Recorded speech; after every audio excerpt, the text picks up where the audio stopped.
यदि आप general competition की तैयारी करते होंगे तो आपने देखा होगा कि मैथ में एक खास तरह का प्रॉब्लम बराबर पूछा जाता है। वो अनुपात समानुपात चैप्टर में पूछा जाता है और जिसमें आय व्यय और बचत का अनुपात दिया रहता है।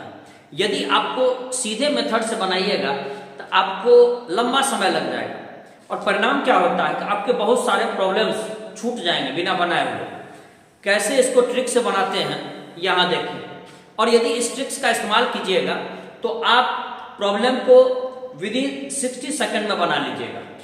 यहाँ देखें, यदि 3 व्यक्तियों का कुल वेतन 1,44,000 है, ये क्रमशः 80%, 85% तथा 75% खर्च करते हैं तथा इनकी बचत का अनुपात 8:9:20 है, तो सी का वेतन क्या है? इस सवाल में कुल हमको दिया हुआ है वेतन, खर्च का प्रतिशत एबीसी का अलग अलग दिया है और बचत का अनुपात अलग अलग दिया है।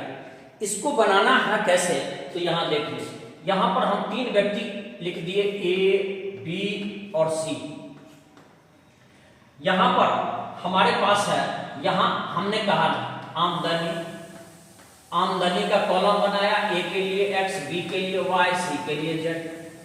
इसके बाद हमारे पास है खर्च का दिया 80, 85 और 75%। लेकिन यहां नीचे में आप देखें बचत का अनुपात दिया हुआ है, तो यदि हम आमदनी में से खर्च को हटा देंगे तो वही तो हमारा बचत चलावेगा। तो बचत चलावेगा तो हम यहाँ पर बचत के लिए ही प्रतिशत इसको तय कर लेते हैं। ये बचत के लिए प्रतिशत तय कर लेते हैं। ए अपने आमदनी में 80% खर्च करता है तो इसका बचत हुआ 20%। 20% का अर्थ हुआ 1/5। कुछ नहीं हमने खास किया है, 20/100 1/5 चलाया, 1/5 यहां हम रख दिए। फिर इसके लिए चले, y खर्च करता है 85%, तो बचत होता है 15% का। तो 15% का मान हो गया 15 और प्रतिशत है तो नीचे में हमने डाल दिया 100। इसको हम कट कर दिए, 5 दिया 15, 5 20 100 हो गया। इसके बाद चलते हैं जेड के लिए, तो जेड का हमारा दे रखा है 75% खर्च करता है।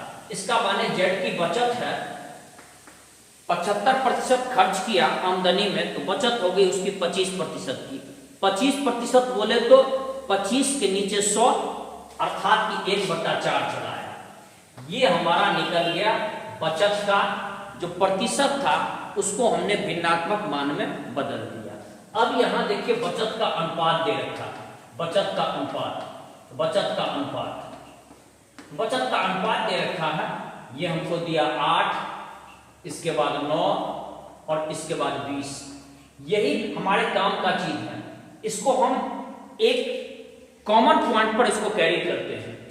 x का 1/5 के सामने हमको 8 आता है, हम x का 1/5 अर्थात x/5, इसका मान 8 हो गया। तो x का वैल्यू जो हमको आ गया यूनिट 40 यूनिट। इसके बाद y के लिए चलते हैं, y का 3/20 का मान हमको चला आया 9।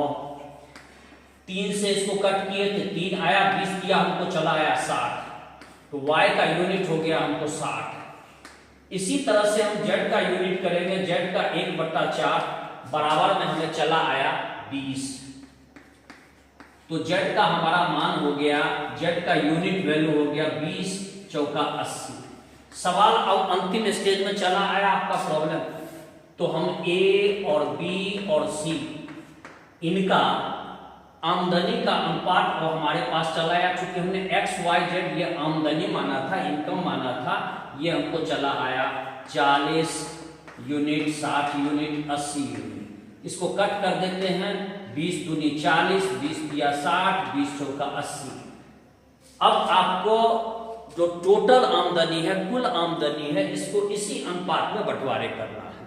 हमें पूछ रहा है कि सी का वेतन कितना है, तो सी का वेतन कितना है, तो लीजिए टोटल वेतन हमारा है, टोटल आमदनी 1,44,000 यहां दे रखा है, 1,44,000। इस यूनिट रेशियो के योग से हम भाग देते हैं, 4 3 7 2 9। अब हमारा यूनिट रेशियो निकल गया। पूछ रहा है सी का वेतन, तो लीजिए सी का इनकम हमने सी आई लिख दिया। तो सी आई लिख दिया। सी का वेतन जब कहेगा तो सी के सामने जो अनुपात है इससे गुना करेंगे, 4 से हमने मल्टीप्लाई कर दिया। इससे काटेंगे तो ये हमारा चला आवेगा, जैसे ही हमने काटा ये 16 बार में चला आवेगा। कट किए, ये 3 जीरो है, 16 चौका 64,000, हमारा आंसर चला आया 64,000। इस तरह से यदि आप बनाते हैं तो जल्द बन जाएगा। और यदि आप दूसरे मेथड से बनाइएगा तो आपको लंबा समय लग जाएगा, हो सकता है 5 मिनट लग जाए, 7 मिनट लग जाए। तो यदि आपको ये शॉर्ट वीडियो पसंद आया तो आप लाइक करें, शेयर करें, और यदि सुनील जी कंपटीशन क्लासेज पर नए हैं तो आप सब्सक्राइब करें। इसके सब्सक्राइब में किसी भी तरह का कोई पैसा नहीं लगता है। जय हिंद।